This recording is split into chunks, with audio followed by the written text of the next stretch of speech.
আজ পাহাড়ে অমিত শাহর সভা রয়েছে। বালুরঘাটের পর দার্জিলিং এর সভা রয়েছে কেন্দ্রীয় স্বরাষ্ট্রমন্ত্রী অমিত শাহর।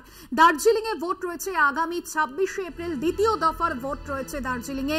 আর সেখানেই বিজেপি প্রার্থী রাজু বিস্তার সমর্থনে সভা করবেন অমিত শাহ। 2019-এর ভোটে জেতেন রাজু বিস্তার সমর্থনে অমিত শাহর সভা। বালুরঘাটের পর দার্জিলিং এর সভা রয়েছে অমিত শাহর এবং সেই সভার দিকে যেরকম নজর রয়েছে বিজেপির কর্মী সমর্থকরা, তারা একে একে এসে উপস্থিত হয়েছেন সেখানে। 2019-এর ভোটে জেতেন রাজু বিস্তার। রিনা কুমার আমাদের প্রতিনিধি রয়েছেন ফোন লাইনে। রিনা, কেন্দ্রীয় স্বরাষ্ট্রমন্ত্রী অমিত শাহ তিনি আসছেন, একেবারে হাই ভোল্টেজ সভা হতে চলেছে। এই মুহূর্তে প্রস্তুতি ঠিক কতটা, কি ছবি দেখা যাচ্ছে সেখানকার?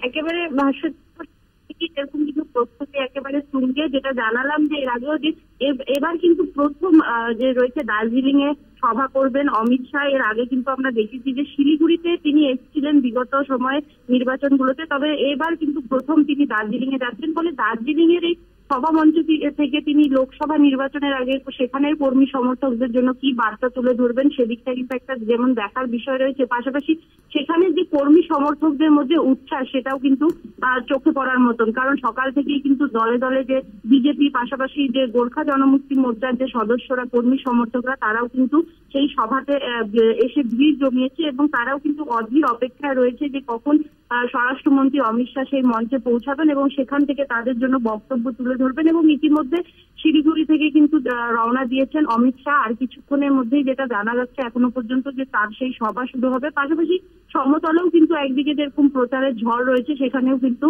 শিলিগুড়ির টিকিয়াপাড়ার যে ময়দান রয়েছে সেখানেও কিন্তু কেন্দ্রীয় মন্ত্রী রাজনাথ সিং তারও কিন্তু একটি সভা হওয়ার কথা রয়েছে। ফলে 26শে এপ্রিলে যে নির্বাচন হতে চলেছে দার্জিলিং লোকসভা কেন্দ্রে, সেদিকে দেখে কিন্তু যে নির্বাচনী প্রচারে কিন্তু ঝড় তুলছে কোথাও না কোথাও বিজেপি। ভাস্বতী, একদমই ধন্যবাদ জানাবো। রিনা কুমার আমাদের প্রতিনিধি ছিলেন ফোন লাইনে এবং যেমনটা আমাদের প্রতিনিধি জানাচ্ছিলেন যে এই সভা ঘিরে কিন্তু সকাল থেকেই কর্মী সমর্থকদের মধ্যে উচ্ছ্বাস রয়েছে। সার সভা দার্জিলিং এর গোর্খা মাঠে, সেখানে জনসমাগম হচ্ছে। কেন্দ্রীয় স্বরাষ্ট্রমন্ত্রীকে দেখতে অপেক্ষা করে রয়েছেন বহু কর্মী সমর্থক।